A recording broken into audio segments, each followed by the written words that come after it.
ॐ सहनो भवतु सहनो भुनक्तु सह वीर्यं करवावहै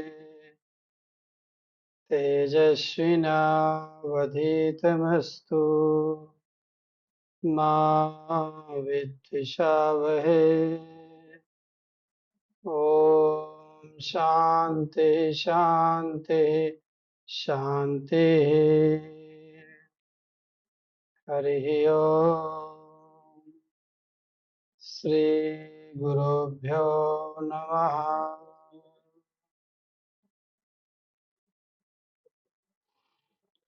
सीधे बैठ जाएंगे, सभी लोग आंखें बंद करेंगे। सिद्धांत और साधना एक साथ, योग मार्ग और ज्ञान मार्ग। अभी हम योग मार्ग की साधना कर रहे हैं। शरीर को भीतर से ढीला छोड़ देंगे, आंखें बंद रहेंगी और इस नश्वर शरीर का निरीक्षण करते हैं। ये हमारी शरीर एक्सरे फोटो में किस तरह से हमारा कंकाल तंत्र का दर्शन होता है, उस तरह से हम निरीक्षण करते हैं। हमारी शरीर 206 अलग अलग प्रकार की हड्डियों से बनी है और ये शरीर चलता फिरता कमोड है। यहाँ तक कि अगर आप गंगा जल जैसी पवित्र चीज अगर पीते हैं, गौ माता का दूध भी पीते हैं, तो वो भी मूत्र में कन्वर्ट हो जाता है। चलता फिरता कमोड है, केवल गंदगी ही गंदगी है इस शरीर में। इसके बाद भी शरीर का परिग्रह, मतलब आई एम द बॉडी, मैं शरीर हूँ, देह भाव ये नहीं जाता है। क्यों? क्योंकि कई जन्मों जन्मों से संस्कार बने पड़े। साधना में सबसे पहली शर्त है देह भाव से छुटकारा पाना और चैतन्य भाव में रहना। तभी पूरे शरीर का दर्शन करेंगे। सबसे पहले एक्सरे में खोपड़ी कैसे दिखाई पड़ती है, आपका सिर, उसको देखेंगे। केवल एक्सरे फोटो को मानस दर्शन करेंगे। जबड़ा कैसे दिखाई पड़ता है, दोनों आंखों का छेद, कान का छेद, रिब बोन्स जो हृदय की रहती है, पीछे रीढ़ की हड्डी, दोनों हाथ कैसे दिखाई पड़ते हैं हमारे एक्सरे फोटो में, हिप जॉइंट कैसा दिखाई पड़ता है, थाई बोन्स, नी बोन्स, पैर की हड्डियां और दोनों पैर के अंगूठे और उंगलियां, टोज ऑफ बोथ लेग्स। सिर से लेकर अंगूठे तक की हड्डियां एक्सरे फोटो में जैसे रहती, उसका मानस दर्शन करेंगे। अगर इस मांस को हटा दिया जाए और चैतन्य भाव अगर प्रकट ना हो, तो हमारा हम कौन है? को हम, तो हम ये शरीर का कंकाल तंत्र है। क्या ये सत्य है कि ये जो अनित्य कंकाल तंत्र है, जो कि कुछ सालों में हड्डियां भी गल जाएंगी, जिसको आग जला दे सकती है? नहीं, हम जड़ वस्तु नहीं है। हम तो वो चैतन्य वस्तु हैं जिसको आग जला नहीं सकती है।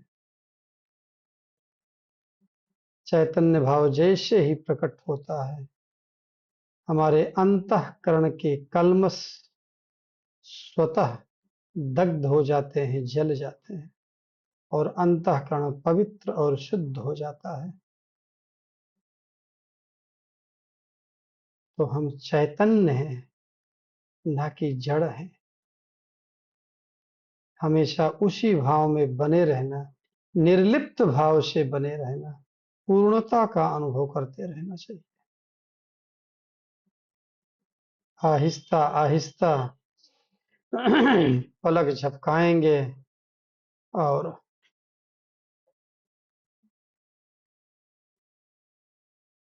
कोमलतापूर्वक आंखें खोलेंगे।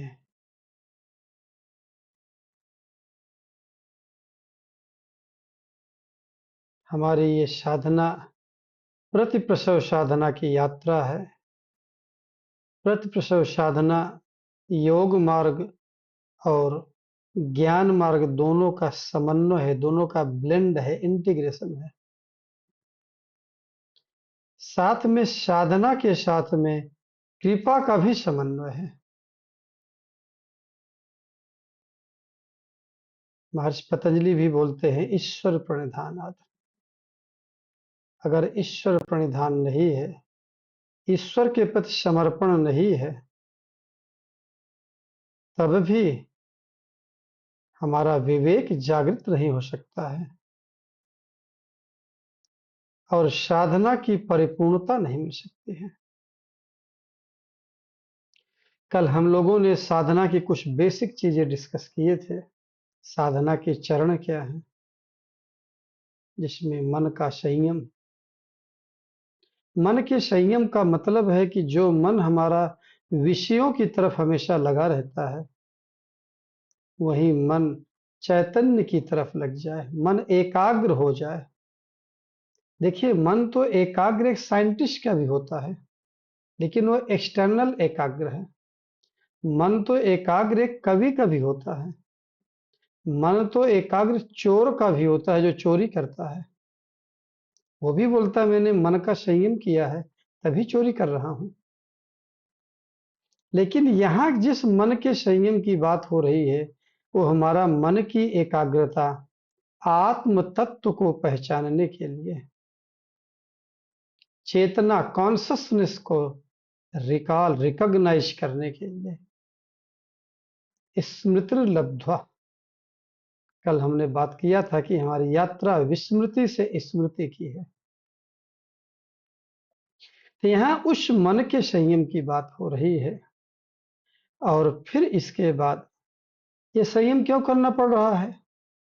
क्योंकि हमारे शास्त्रों में आता है अज्ञान कलुषम जीवम ज्ञानाभ्यासात विनिर्मिलम। हम लोग जीवात्मा हैं, तो जीवात्मा के पास क्या है?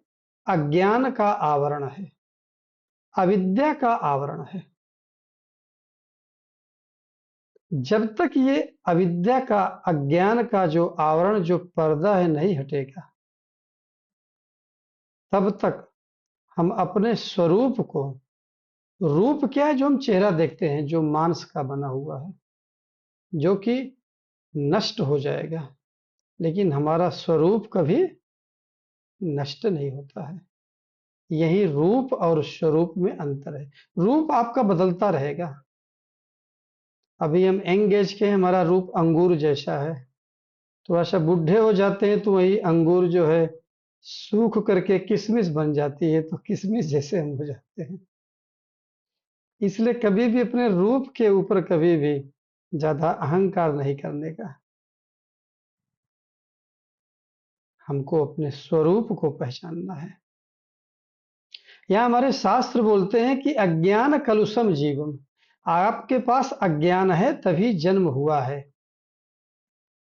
अज्ञान माने कारण शरीर, अज्ञान माने आनंदमय कोश। बिना उसके आपका जन्म भी नहीं होगा, यह भी ध्यान रखिए। बिना कारण शरीर के तो हमारा जन्म हो ही नहीं सकता है। तो अज्ञान कलुषम जीवम ज्ञानाभ्यासात विनिर्मलम। हम निर्मल कैसे होंगे? हमारा अविद्या कैसी निर्मल, अविद्या हमारा, अज्ञान हमारा आत्मज्ञान में कैसे कन्वर्ट होगा? ज्ञानाभ्यासात। हमने आपको बोला था कि योग मार्ग और ज्ञान मार्ग का मिश्रण। तो योगाभ्यास तो आपको मालूम है, आप लोग करते हैं, यम नियम आसन प्राणायाम प्रत्याहार धारणा ध्यान समाधि। लेकिन ज्ञान का अभ्यास कैसे किया जाता है,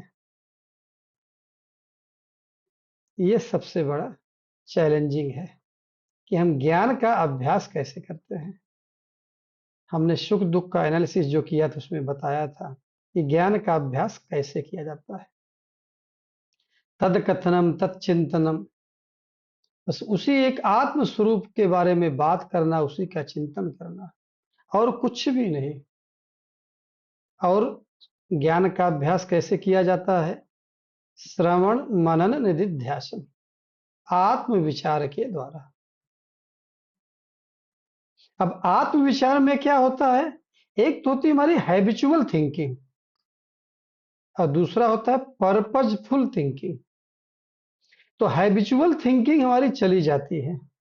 कई लोग बोलते हैं ना विचार रहित हो गए, थॉटलेस। थॉटलेस का मतलब ये नहीं कि थॉट कभी आएगा नहीं।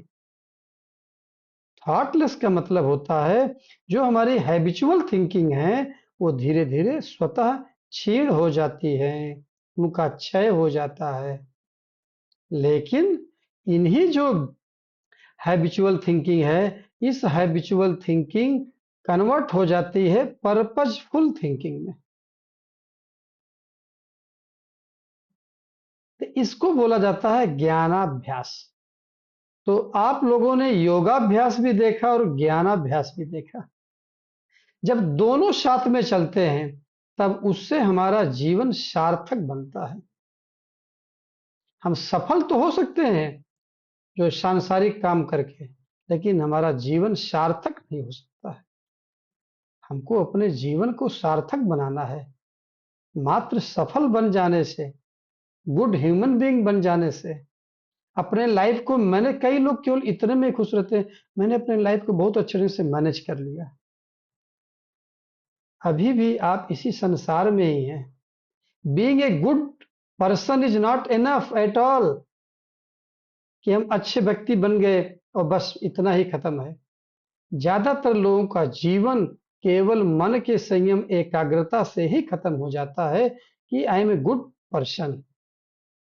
लेकिन हमारे शास्त्र, जब हम गुरु के शरण में आते हैं, शास्त्र के शरण में आते हैं, हाँ, इस बात को आपको ध्यान रखना है कि शास्त्र आपको कभी इनविटेशन देने नहीं जाएगा। आपको शास्त्र के पास आना है। हाँ, गुरु जरूर जाता है आपके पास, क्योंकि आप गुरु को पहचान ही नहीं सकते हैं।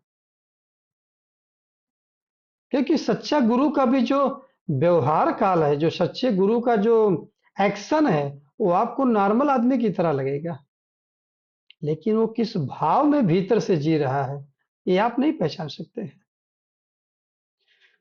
तो योगेश्वर भगवान श्री कृष्ण बोलते हैं, उद्धरेत आत्मनात्मानम नात्यानम अवसादेत। उद्धरेत आत्मनात्मानम, आपको स्वयं शास्त्र के पास जाके अपना उद्धार करना है, गुरु के शरण में, ईश्वर के शरण में, ईश्वर प्रणिधान करके। मैं बार बार बोलता हूं, आपको गुरु का चरण तब तक पकड़ लेना है जब तक गुरु आपके ऊपर हाथ ना रख दे, आपका हाथ ना पकड़ ले। हैंड होल्डिंग जब तक गुरु आपका ना कर ले, मतलब जब तक गुरु की कृपा न शुरू हो जाए। तो अभी तक हम लोग केवल मन के संयम की ही बातें कर रहे हैं। फिर इसके बाद कल हम लोगों ने डिस्कस किया था कि बुद्धि की शुद्धि, बुद्धि का संयम भी बहुत जरूरी है। और बुद्धि की संयम करने से, बुद्धि की शुद्धि करने से क्या होता है? ये जो नानात्व तो है, जो अनेक चीजें दिखाई पड़ती हैं, हम सोचे हैं, जैसे हम लोग यहाँ पर हम सोचते हैं ये अलग है, ये अलग है, लेकिन हमारी कॉन्शसनेस, हमारी चेतना एक है। कैसे? एक एग्जाम्पल लेते हैं, रात हो गया है और चंद्रमा सारे सरोवर में, सारे तालाब में, सारे नदियों में, सारे समुद्र में दिखाई पड़ रहा है। आप अपने छत पे बर्तन लेके जाइए, टेरेस पे, वहां पर जल भर के रखिए और वहां भी चंद्रमा दिखाई पड़ेगा। तो चंद्रमा का प्रतिबिंब यहाँ अलग है, दूसरे छत पे अलग है, नदी में अलग है, सरोवर में अलग है, तालाब में अलग है, समुद्र में अलग है, महासागर में अलग है। लेकिन क्या चंद्रमा अलग अलग है कि चंद्रमा एक है? चंद्रमा तो एक है। उसी तरह से चेतना आत्मा केवल एक है, लेकिन हमारी आपकी शरीर अलग अलग हो गई है। इसलिए हम आप सोचते हैं कि नाम और रूप से अलग अलग हो गए हैं। हमने पहले भी बताया था दृग दृश्य विवेक में स्वयं आचार्य बोलते हैं कि किसी भी चीज में पांच चीजें होती हैं: नाम, रूप, सत्य, चित, आनंद। तो नाम और रूप तो अलग हैं, लेकिन जो सत्य चित आनंद है वो सभी का एक है। और वो सत्य चित आनंद क्या है? हमारी आत्मा का स्वरूप है, वो हमारा निज स्वरूप है। और नाम और रूप क्या है? रूप है। तो रूप और स्वरूप, इसमें से जब हम साधना करते हैं तो रूप को छोड़ देते हैं, रूप के प्रति महत्व बुद्धि नहीं रखते हैं, हमारी महत्व बुद्धि होती है स्वरूप के प्रति। इसी को बोलते हैं बुद्धि की शुद्धि करना। और जब ये दो करते हैं तो अपने आप विवेक जागृत हो जाता है। ये है साधना के चरण। अब जब हम साधना मार्ग में आते हैं तो दो मार्ग आते हैं, एक है प्रेयस, दूसरा है श्रेयस। इसी को श्रीमद् भगवद गीता में योगेश्वर भगवान श्री कृष्ण बोलते हैं प्रवृत्ति और निवृत्ति मार्ग।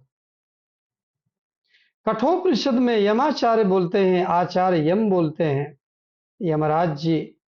भगवान यमराज नचिकेता के 5 साल के बालक को बोलते हैं कि नहीं, प्रेयस और श्रेयस दो मार्ग हैं। 99.99% जो मानव लोग हैं वो सभी लोग प्रेयस मार्ग चुनते हैं। अगर आज आप साधना में अभी हैं तो कोई इसका मतलब है कि जो तीन चीज दुर्लभ है वो आपके पास है। एक चीज तो है, चूंकि है सब आदमी को मानव जन्म मिल गया है तो वो तो है, इसलिए वो कृपा आपके ऊपर है।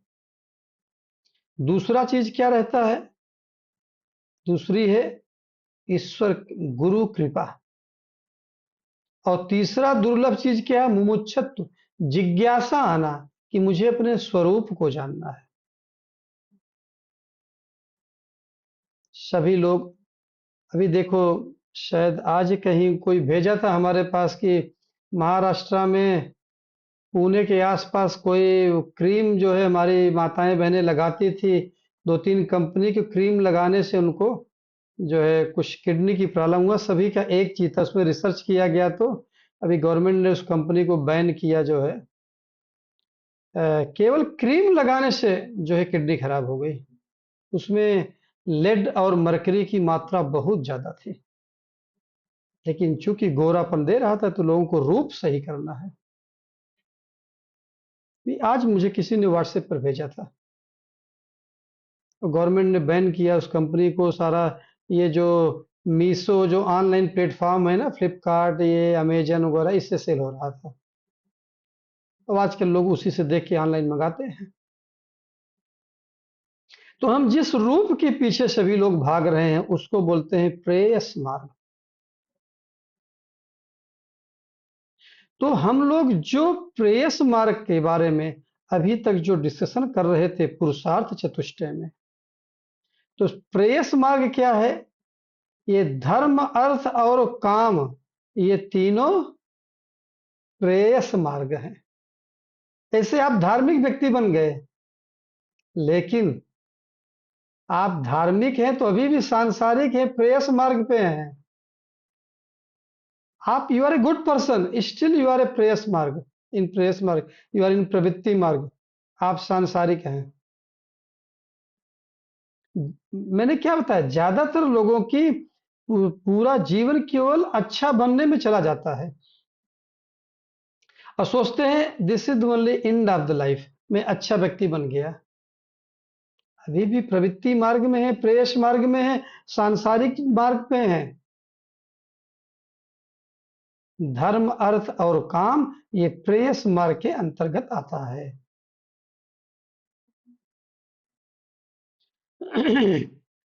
तो बोला भाई इसमें नुकसान क्या है मुझे? इसमें नुकसान ये है कि इसमें आपका अधूरापन बना रहता है, आपके अंदर पूर्णता, फुलनेस नहीं आता है। जीवन आप कितने भी बड़े धार्मिक व्यक्ति हों, आपके भीतर अधूरापन बना रहेगा। जो जीवन का पूर्णत्व है, ओम पूर्णमदः पूर्णमिदं पूर्णात् पूर्णमुदच्यते, हम लोग लास्ट में, अंतिम में इसी का संकल्प लेते हैं कि हम पूर्ण हैं और उसी पूर्ण के ही हम अंश हैं, और उसको निकाल लेने पे वो पूर्ण पूर्ण ही बना रहता है। तो प्रेयस मार्ग, आप कितने भी बड़े अर्थ, कितने आप अरबपति खरबपति हैं, आपने पूरे जीवन की इच्छा है। हमारे पास कई लोग आते हैं, मेरे पास एक व्यक्ति है, बोला गुरुजी मैं चाहता हूं कि आप हमारे घर में चल करके अपना पैर रखिए। मतलब भाई क्या खासियत है? बोले इंजीनियर ने जो जैसे सलाह दिया, जिसने जो भी बोला, हमने वैसे ही बनाया, थोड़ा भी कॉम्प्रोमाइज नहीं किया हमने। ठीक है, उनकी श्रद्धा थी, हम गए, लेकिन कहीं अगर उसका 10% भी वो अपने प्रवृत्ति से निवृत्ति मार्ग, श्रेयस मार्ग में लगा देते तो उनका कल्याण हो जाता। अगर वही पैसा जो उन्होंने इतना, कितने के बताए थे, 4-5 कमरे थे, उसमें 1.5 करोड़ के थे, इंटीरियर बता रहे थे, लगा दिया उन्होंने इंटीरियर डेकोरेशन में। अगर उसी पैसे का धर्म रक्षा में, धर्मी की रक्षा में, जो धर्मयुक्त जीवन जो गुरु जीते हैं, अगर लगा देते तो शायद उससे उनको मुक्ति मिलती, पुण्य मिलता उनको। तो लोग प्रेयस मार्ग में कोई कंप्रोमाइज नहीं करते हैं, सब कुछ करते हैं, लेकिन फिर भी अधूरापन बना रहता है। And there is always tomorrow's worries, कल की चिंता बनी रहती है। आप कितने भी बड़े धार्मिक व्यक्ति बन जाएं, इसका मतलब ये नहीं कि अपने को धार्मिक नहीं बनना है, लेकिन धर्म के साथ में जो मोक्ष है, जो श्रेयस मार्ग है, व्यवहार काल में तो प्रेयस मार्ग ही काम आता है, लेकिन प्रेयस मार्ग ही सब कुछ है, हम उसकी तरफ हिंट कर रहे हैं। ऐसी हमारी सोच नहीं होनी चाहिए। अर्थ तो कमाना है। हमारे पास, हाँ, कौन से, यही विशाखापट्टनम में ऐसे व्यक्ति मिले, बोले हम पूरा वर्ल्ड टूर 3 बार किया गुरुजी हमने। हमने बोला ठीक है, आपके पास पैसा है, एक बार कर लेते तो अच्छा था, करना चाहिए जिसके पास पैसा है। और 2 बार जो वर्ल्ड टूर किया गया, उसका जो पैसा था अगर धर्म रक्षा में लगा देते तो ज्यादा उचित रहता है। एक बार वर्ल्ड टूर किया, ठीक है, आपके पास पैसा, आपको पैसा, आपको घूमना चाहिए। और 3-3 बार वर्ल्ड टूर किया उन्होंने, इसके बाद चौथी बार इसलिए नहीं किया क्योंकि शरीर धोखा दे दिया। ऐसा नहीं कि उनको कोई पैसा किसी को डोनेट करना चाहते हैं। ये प्रेस मार्ग की जो सोच है, केवल इसी तरह से रहती है। और प्रेयस मार्ग में कभी भी परमानेंट हैप्पीनेस, परमानेंट जॉय नहीं रहता है। भूमा सुख नहीं रहता है, केवल भोग सुख रहता है, प्रवृत्ति मार्ग या प्रेयस मार्ग में। इसी के अपोजिट अगर आप श्रेयस मार्ग में आ जाते हैं, तो श्रेयस मार्ग में आपका permanent Joy, ever lasting happiness, शाश्वत आनंद की प्राप्ति होती है। मतलब आप अपने निज स्वरूप को पहचान लेते हैं, निज स्वरूप के प्रति आपकी प्रमा उत्पन्न हो जाती है, और स्वरूप एक बार आप पहचान लिए, इसके बाद फिर वो कभी भी उससे नीचे आप नहीं गिरते हैं। इसलिए श्रेयस मार्ग, या जिसको निवृत्ति मार्ग बोला जाता है। अब हम पहले पुरुषार्थ चतुष्टय देखे से 4 प्रकार के, धर्म अर्थ काम मोक्ष, लेकिन अब इसको हम 2 कैटेगरी में भी डाल सकते हैं। पहला है प्राप्तस्य प्राप्ति, और दूसरा है अप्राप्तस्य प्राप्ति। धर्म अर्थ और काम ये अप्राप्तस्य प्राप्ति ही है, जो आपको प्राप्त नहीं है और आप एफर्ट डाल के कर्म करके आप अर्थ कमाते हैं, अपनी कामनाओं की पूर्ति करते हैं और फिर इसके बाद धार्मिक जीवन भी जीते हैं, धर्मयुक्त अर्थ और कामना की पूर्ति करते हैं।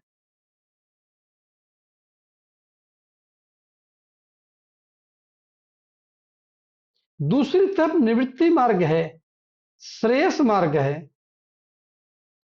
इसमें क्या है? प्राप्तस्य प्राप्ति। मोक्ष आपका स्वभाव है, मुक्ति आपका स्वभाव है, सच्चित आनंद आपका स्वरूप है। मोक्ष क्या है? सच्चित आनंद, अपने आत्मा के स्वरूप को पहचानना, वही मोक्ष है। अच्छा, आत्मा का स्वरूप क्या नया जन्म लेता है क्या साधना से? साधना से तो मात्र आपकी अंतःकरण की शुद्धि होती है। तो अंतःकरण की शुद्धि होने पर आप पहले से ही आत्मा हैं, आत्मा को आप रिकॉग्नाइज कर लेते हैं। स्मृतिर्लब्ध्वा, उसकी स्मृति वापस आ जाती है कि आपका स्वरूप क्या है। ये प्राप्त से प्राप्ति, already accomplished and to be accomplished, ये दोनों में अंतर हो जाता है। अब इन दोनों को अगर हम एग्जाम्पल से समझना चाहें तो कैसे समझेंगे? एक व्यक्ति अपने घर में पार्टी देता है और पार्टी देने के बाद लोग आजकल पार्टी के नाम पर लिकर वगैरह भी पी लेते हैं और वहां पर लिकर की पार्टी रखा। इसके बाद जो है कुछ उसमें अच्छे लोग थे जिन्होंने लिकर वगैरह नहीं लिया और इसके बाद वो बोलता है अपने ही दोस्तों को, बोलता मेरे को मेरे घर पहुंचाओ। ये प्रेयस मार्ग में होता है। इधर हम कैसे भटक जाते हैं। उदाहरण तो गलत है, उदाहरण सही नहीं है, लेकिन समझाने के लिए हम बताना चाहते हैं। अब उनके ही दोस्त ने बोला, अरे भाई आप पहले से ही घर पे हो। बोला है भाई अगर तुमको नहीं पहुंचाना तो मना कर दो, मैं दूसरे दोस्त को बोल दूंगा, लेकिन मेरे के सब लेक्चर मत दो कि तुम पहले से ही अपने घर पे हो। अब उसी में एक बुद्धिमान व्यक्ति जो कश्चित धीर, जो धीर था, जो श्रेयस मार्ग का व्यक्ति था, जो निवृत्ति मार्ग का व्यक्ति था, वो समझ लिया उस सिचुएशन को और उसने उस दोस्त को बोला ठीक है आ जाओ मेरी कार में बैठो, मैं तुमको अपने घर पहुंचा देता हूँ आपके घर। उनको बाहर लेके गया, अपनी कार में बैठाया, कार में बैठा करके 2-3 किलोमीटर घुमा करके फिर रास्ता बदल करके उनके घर की तरफ मोड़ा। तो आदमी बोलता हाँ अभी take left take right, take left take right. तो बाद में बोलता yes this is my house. अपने घर से ही निकला था, अब केवल घुमा करके वहीं पर ला दिया।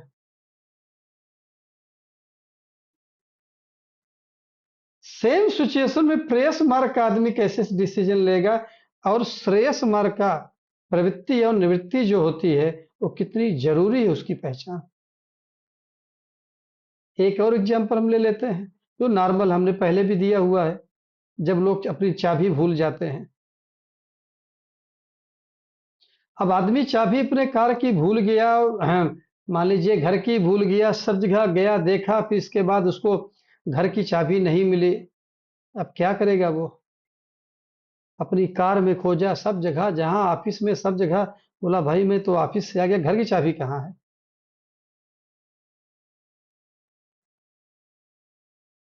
घर को तो तोड़ नहीं सकता है, रेंट पे रहता है। उसने मकान मालिक के पास फोन किया, उनके पास जाकर के डुप्लीकेट की लिया, वहां की दूसरी जो ओरिजिनल की होती है लेकर के, फिर इसके बाद लॉक स्मिथ के पास गया, डुप्लीकेट चाबी बनवाया और फिर इसके बाद आकर के घर खोला। और घर खोलने के बाद फिर इसके बाद सोचा सारा सामान लेके आऊं, सारा सामान कार से लेकर के आया और फिर झाड़ रहा था, फिर उसी में चाबी उसकी मिल गई।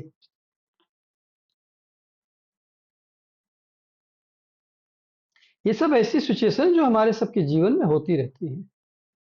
तो स्वरूप जो है हमारा, वो स्वरूप हमारा निवृत्ति मार्ग है, वो प्राप्तस्य प्राप्ति है। पहले से आप स्वरूप आत्म स्वरूप में हैं, इसीलिए आपका अस्तित्व है। नहीं तो आपका अस्तित्व होने के सवाल ही नहीं है।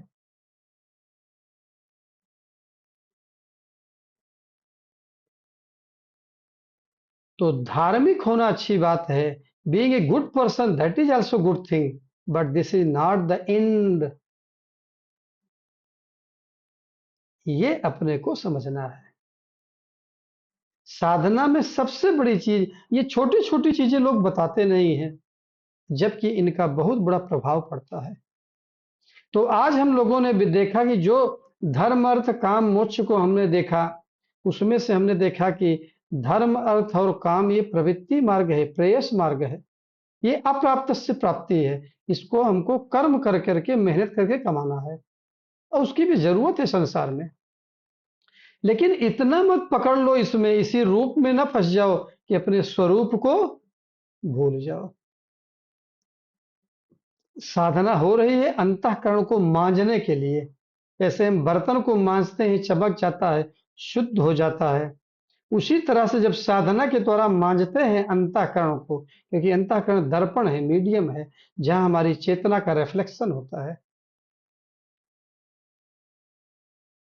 तो जब वहां पर हम अंतःकरण को मांजते हैं, तब अपने आप स्वरूप दिखाई पड़ जाता है। दिखाई पड़ना नहीं, कोई बाहर नहीं, तब हम ही आत्म स्वरूप हैं। दिखाई पड़ना भी गलत शब्द है। दिखाई तो मतलब वो दूसरा हो गया, आप दूसरे हो गए।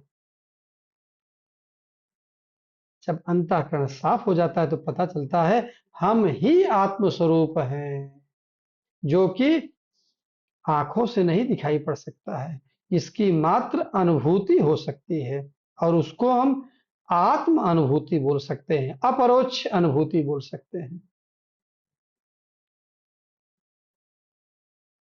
ये साधना की छोटी छोटी सी बातें हैं। साधना की साधना पद्धति सीखना बहुत जरूरी है। जब इसका विश्लेषण कर लेते हैं, तब आगे की चीजें और गहराई से समझ में आती हैं। तो अभी हम लोग एक बार फिर से सुनेंगे, रिकैप करेंगे। तो ज्योत्सना दीदी हमारी पहली बोलेंगी, और फिर इसके बाद ममता जी बोलेंगी। जब हम प्रेयस मार्ग में रहते हैं, प्रवृत्ति मार्ग में रहते हैं, तब हमारा भाव क्या रहता है? सुखे विद्यमानत्वे अपि सुखम न अनुभवामि। आनंद है तो, लेकिन आनंद का अनुभव नहीं होता है। और वहीं जब हम प्रेयस से श्रेयस निवृत्ति मार्ग में आ जाते हैं, अपने स्वरूप का बोध हो जाता है, तब हमको आश्चर्य होता है। सुखे विद्यमानत्वे सति सर्वम सुखम अनुभवामि। सुखम अनुभवामि कुर्वन् कुर्वन्नेव। सब लोग, आनंद ही सबका स्वरूप है, तो आनंद का अनुभव लोग क्यों नहीं करते हैं? एक तरफ तो आनंद का अनुभव नहीं हो रहा है अगर हम प्रेयस मार्ग पे हैं, और दूसरी तरफ हमको बड़ा आश्चर्य होता है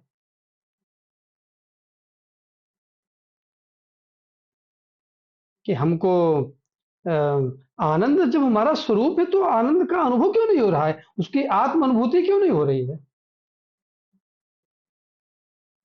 इतना बड़ा शिफ्ट हो जाता है केवल मार्ग बदल लेने से। और कठोपनिषद में आता है कि ये दोनों मार्ग कभी भी मिलते ही नहीं हैं। एक श्लोक भी उसमें आता है, श्लोक तो मुझे नहीं याद आ रहा है, कि ये अपोजिट डायरेक्शन के प्रेयस और श्रेयस, इनका कोई मीटिंग पॉइंट नहीं है।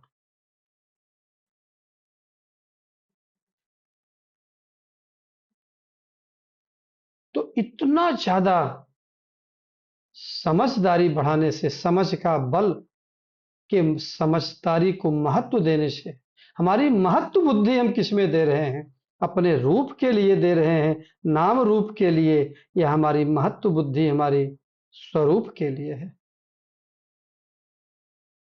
महत्व बुद्धि। इसका मतलब ये नहीं कि आपको प्रवृत्ति छोड़ देना है, प्रेस मार्ग छोड़ देना है। केवल महत्व बुद्धि किधर है? महत्व बुद्धि जब हमारी स्वरूप की तरफ प्रातस्य प्राप्ति श्रेयस मार्ग निवृत्ति मार्ग की तरफ हो जाती है, तो हमारा अविद्या का जो आवरण है हट जाता है, जो फिर हम बोलते हैं अज्ञान कलुषम जीवम ज्ञानाभ्यासात विनिर्मलम। हमारा अंतःकरण निर्मल हो जाता है। जी, ज्योत्सना दीदी, आप थोड़ा सा अपना रिकैप करेंगी इसके बारे में, जो पहले बताया गया था। पहले आप, फिर एक उसके बाद एक ममता टाइम जी। दे दीजिए मुझे, तो मैं थोड़ी तबीयत ठीक नहीं है कर रही, मैंने आज कर भी नहीं पाई हूँ मैं। आज ममता दीदी से सुनूंगी, फिर बाद फिर मैं कल मैं नेक्स्ट क्लास में ठीक, मैं बताऊंगी सर। जी ममता जी बोलिए। जी हरिओम। तो किसका रिकैप करना है ऐसे, अपना दुख और सुख का विश्लेषण कल बोल रहे थे आप, या हाँ, उसका कर दीजिए। थोड़ा सा जो छूटा है अगर बताना चाहते हैं पुरुषार्थ चतुष्टय का, तो उसका भी थोड़ा सा कर देना, और नहीं तो दुख सुख को कर अच्छा दीजिए। ठीक है। हरिओम, क्षमा कीजिएगा, कुछ गलती होगी और करेक्ट कीजिएगा। तो बेसिकली हम यहाँ पर जीते जी जीवन मुक्त जीवन जीने की साधना यहाँ पर सीखने जा रहे हैं, जो कि राजा जनक भी जी रहे थे। तो इस साधना का नाम है प्रतिप्रसव साधना।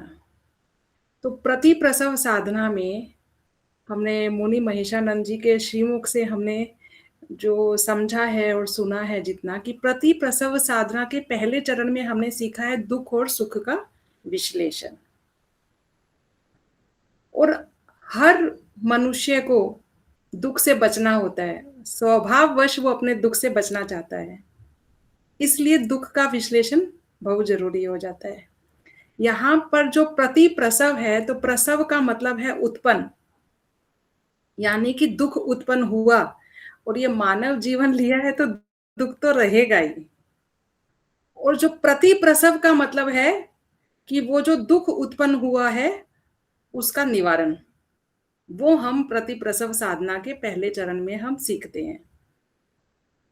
तो यहाँ पर एक्चुअली बात बाहरी सांसारिक जीवन की बात नहीं हो रही है। सांसारिक जीवन में तो क्या है कि कर्म कांड की आवश्यकता है, लेकिन जो हमारा आंतरिक भीतरी जो जीवन है उसमें कर्म कांड का कोई महत्व नहीं है, वहां पर ज्ञान का महत्व है।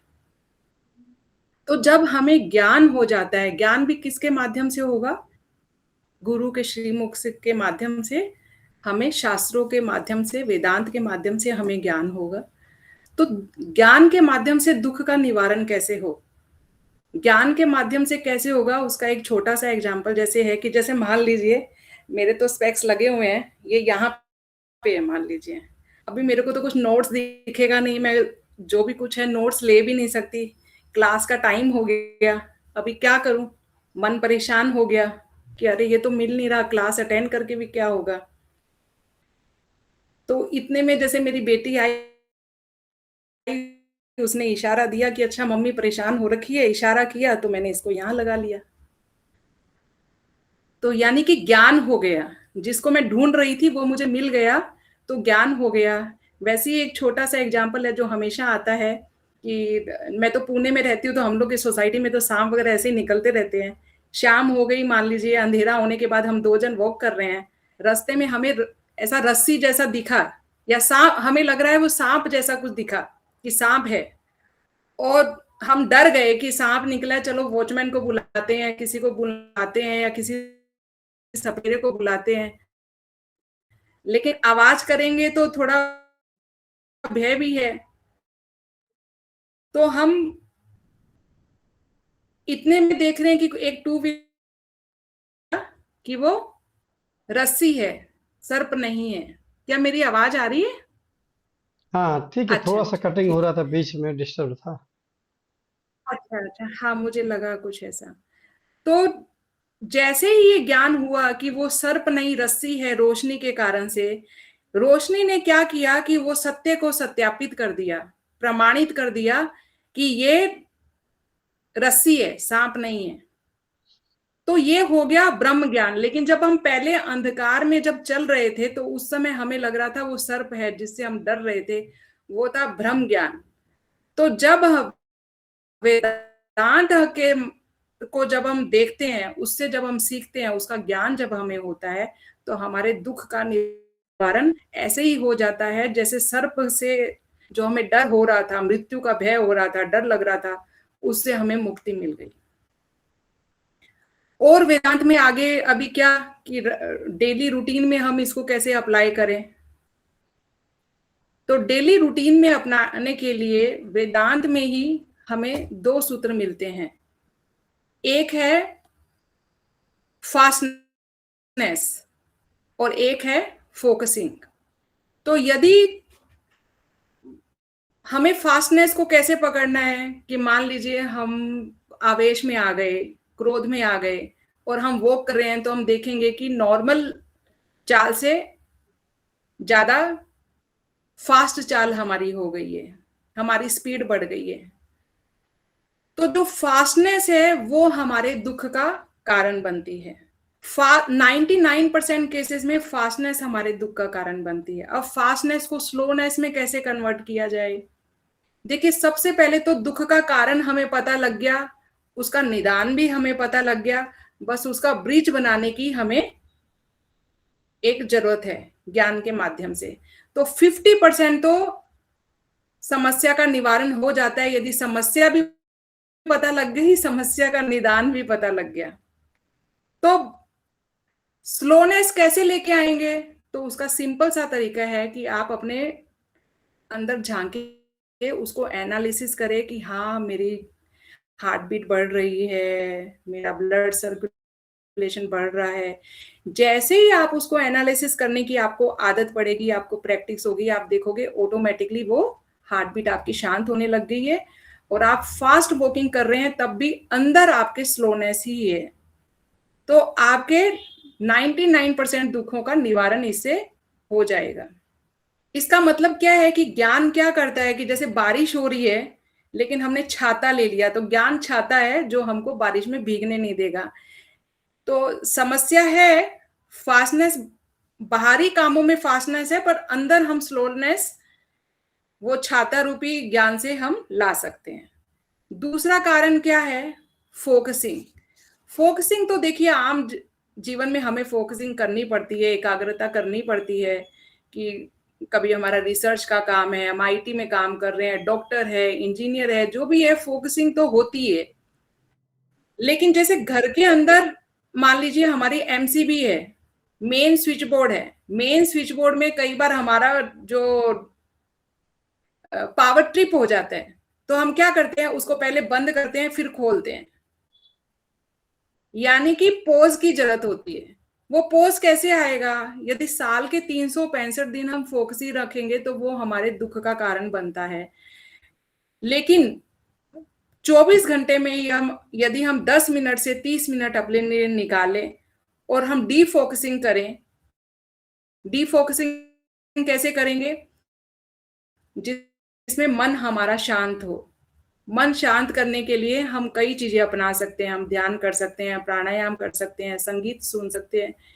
जो भी तरीका हम अपनाते हैं उससे हम अगले दिन के लिए चार्ज अप हो जाते हैं फोकसिंग करने के लिए। Am I audible? हाँ, यस यस। हेलो, हाँ एम आई हाँ, audible? Yes yes, please go ahead. Okay जी। तो सो जो डी डी फोकसिंग जो हम कर रहे हैं ना, उससे हमारी जो 1% जो समस्याएं होती है, जिसमें हम जो 1% लोग जो है, जो फोकसिंग का जिनका बिजनेस है या फोकसिंग से रिलेटेड जो भी वो काम करते हैं, डी फोकसिंग से वो समाधान मिल जाता है। और इसके लिए यदि हम गुरु के सानिध्य में रहते हैं तो गुरु हमें एक कस्टमाइज्ड आपको एक दे सकता है कि आपको प्राणायाम कितना करना है, क्या कितना करना है, आपकी एक साधना व्यवस्थित करके दे देते हैं, तो वो आपके लिए कस्टमाइज्ड मिल जाता है। अब हम देखें कि अरे हम ये ज्ञान का करें क्या, इतना कौन शास्त्र पढ़ेगा, कौन ये कराएगा? उसमें कुछ भी करना नहीं है। रोज का अपना थोड़ा श्रवण करना है गुरु मुख से, उसका मनन करना है और उसका निधि ध्यासन करना है। वो बहुत बड़ी बात नहीं है। ऐसी चीजों के लिए थोड़ा टाइम चुराया जा सकता है अपने लिए, यदि ज्ञान मार्ग पे चलना है तो और तो इसमें यही है कि दुख का कारण यदि हमें पता लग गया तो दुख का निवारण करना कोई मुश्किल काम नहीं है, और उसमें ब्रिज कैसे बनाना है वो भी हमें पता लग गया तो ये बहुत आसान हो जाता है। कैसे होगा? सबसे पहले हमें इस ज्ञान में श्रद्धा होनी चाहिए। यदि हमें श्रद्धा है तो हम रेगुलर रूप में उसको कर पाएंगे। दूसरा, इसमें निरंतरता रहनी चाहिए। निरंतरता रहेगी तो हमें अवेयरनेस हमारी बढ़ती जाएगी। जैसे हम लोग कुछ महीनों पहले ज्वाइन किए थे, धीरे धीरे हमारी अवेयरनेस बढ़ गई है। धीरे धीरे हमारे अंदर जो अवेयरनेस आनी चाहिए थी वो हम लोग महसूस कर पा रहे हैं कि आ रही है। तो वो सब में ही आ सकती है। ये बहुत आसान है, ये कुछ भी मुश्किल नहीं है, पर हाँ, रेगुलर उसको करना चाहिए। अभी ये दुख का विश्लेषण तो हमने किया। अभी सबको ये लगेगा कि अरे हम तो ज्ञान मार्ग में आए और सुख नहीं हो तो कैसे चलेगा? सुख तो सबसे पहले चाहिए। तो सुख के लिए हम ऐसा लेते हैं कि सपोज एक डायबिटिक पेशेंट है या किसी का वेट का इशू है, तो डॉक्टर ने उसको चीनी खाने के लिए मना किया है और गुलाब जामुन उनकी पसंदीदा चीज है। किसी शादी में गए, गुलाब जामुन दिख गया, खाने की इच्छा हुई, खा लिया। खाने के बाद उनको बहुत तृप्ति महसूस हुई। तो क्या लगता है कि गुलाब जामुन ने मुझे सुख दिया, इसलिए हम गुलाब जामुन खाएं। लेकिन ऐसा नहीं है। वो तृप्ति गुलाब जामुन ने नहीं दी। वो तृप्ति आपके मन में जो एक विचार शून्यता आ गई, उसने आपको तृप्ति दी। तो अब आप सोच रहे हो कि मैं डायबिटिक पेशेंट हूं, मुझे वो चीनी नहीं खाना, या मुझे वेट का मैनेजमेंट करना है, मुझे चीनी नहीं खाना, तेल घी नहीं खाना, लेकिन फिर भी मुझे क्रेविंग बढ़ रही है। उसके लिए आपको डॉक्टर के पास जाने की जरूरत नहीं है। यदि आपको अपनी क्रेविंग्स पे काम करना है तो आपको ज्ञान मार्ग ही अपनाना पड़ेगा। गुरु के सानिध्य से ही आपकी क्रेविंग्स रुक सकती है। क्योंकि यहां पर आपको जो सुख दिया है वो गुलाब जामुन ने नहीं दिया, वो आपके अंदर जो विचार शून्यता आई उसने सुख दिया। तो ये जो सुख है, यही इस इसको जो ब्रह्म सुख की हम जो बात कर रहे हैं यहाँ प्रति प्रसव साधना के अंदर, हम जो हमारा लक्ष्य है उसकी ये झलक मात्र है। यदि यही विचार शून्यता हमारे पूरे जीवन में आ जाए तो यही जीवन मुक्त जीवन जीने की कला है जो कि राजा जनक जीते थे। तो देखा जाए तो जब चीजें समझते हैं तो बहुत ही आसानी से यहाँ पे हम समझ पा रहे हैं और उनको प्रैक्टिकली हम यूज भी कर पा रहे हैं और प्रैक्टिकली हमको एक्सपीरियंस हो रहा है कि ये चीजें काम कर रही है। और गुरु के सानिध्य में रहने से जो ये सब जो सांसारिक जीवन में रहने से जो रेस्टलेसनेस आ जाती है, इमोशनल इम्बैलेंस हो जाता है, या इंटेलेक्चुअल जो कॉन्फ्लिक्ट होता है, वो सब के ऊपर गुरु एक कस्टमाइज साधना दे सकते हैं। तो वहां डॉक्टर की बजाय एक गुरु की आवश्यकता ज्यादा है। और इसमें किसी का कुछ प्रश्न है तो पूछ सकते हैं, तो मैं कोशिश करूंगी। बहुत अच्छा है, अति उत्तम। तो जब हम इस तरह से, हमारा अगर श्रवण का तरीका सही रहता है, शास्त्रों में बोला गया है कि केवल श्रवण से ही मुक्ति मिल सकती है, मनन और निधिध्यासन की भी जरूरत नहीं है। मनन और निधिध्यासन की जरूरत उनके लिए है जिनका अंतःकरण अभी पूरा शुद्ध नहीं हुआ है। जैसे वामदेव, जैसे शुकदेव, ये लोगों ने केवल एक बार श्रवण किया था, वो भी गर्भ में श्रवण किए थे। और गर्भ में ही वो जब उनका शरीर जब वो पैदा होते हैं, प्रसव होता है, तो वो जो है मुक्त जो है जीव थे, बद्ध जीव नहीं थे, मुक्त जीव थे वो। मनन और निधिध्यासन भी उनके लिए है जिनका अंतःकरण अभी साफ नहीं हुआ है। लेकिन वो तो चूंकि युगों युगों में एक बार ही होता है कि मात्र श्रवण से ही कोई किसी को मुक्त जीव बन जाए। नित्य बुद्ध मुक्त तो हमारा स्वरूप है, लेकिन होता नहीं है। इसलिए श्रवण के साथ मनन और निधिध्यासन को जोड़ा गया है। तो जब हम इस तरह से समझ अपनी करते हैं, अब जैसे ममता जी ने इतना अच्छा बताया, तो इसके लिए इन्होंने बस केवल रेगुलर क्लास अटेंड किया, कभी क्लास नहीं अटेंड कर पाए तो बार बार, आजकल तो टेक्नोलॉजी है, रिकॉर्डिंग को हम सुन सकते हैं।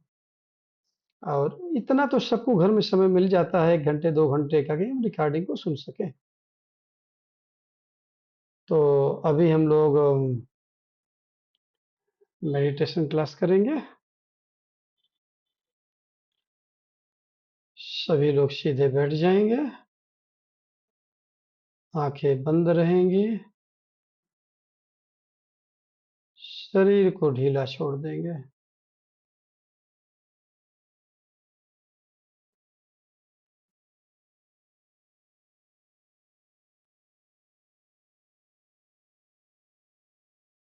मौलिक व्यक्ति के रूप में, बेसिक पर्सन के रूप में ध्यान शुरू करेंगे।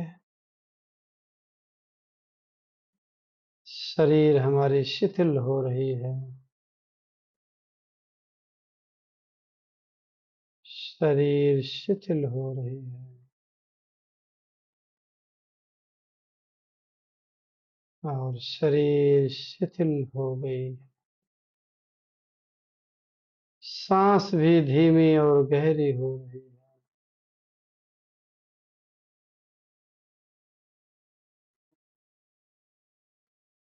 सांस भी धीमी और गहरी हो रही है।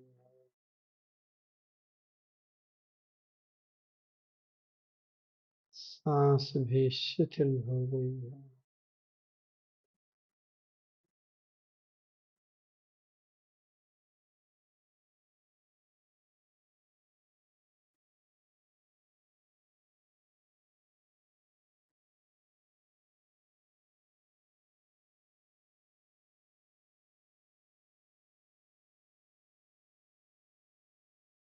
विचार भी शांत होते जा रहे हैं।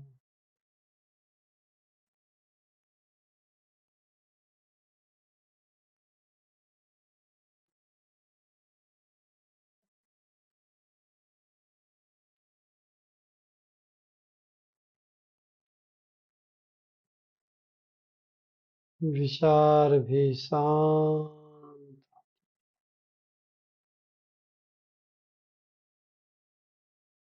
भीतर सन्नाटा होता जा रहा है।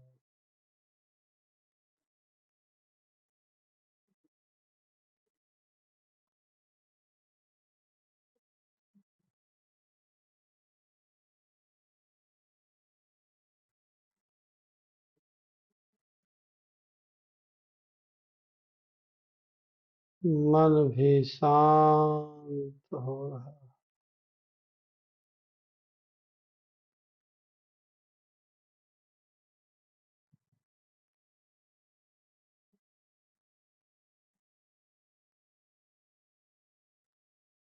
सब कुछ शांत हो गया है।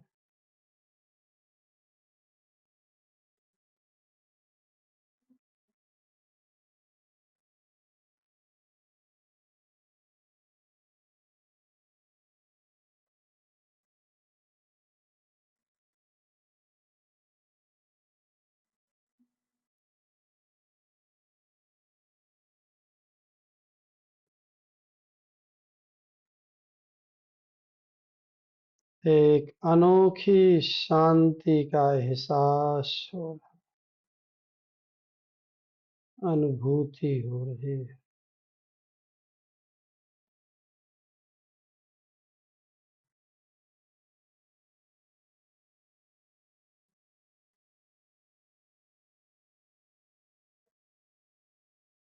सब कुछ शांत हो गया।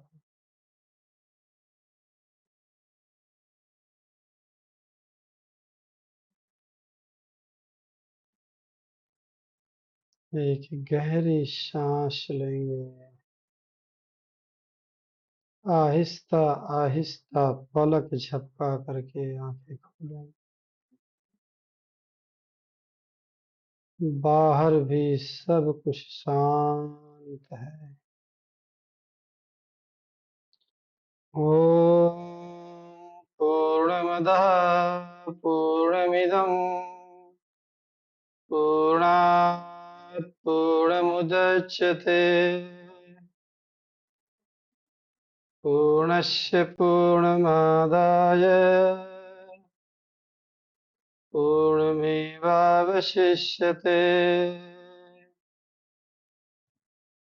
ॐ शांति शांति शांति। हरि ओम। श्री गुरुभ्यो नमः।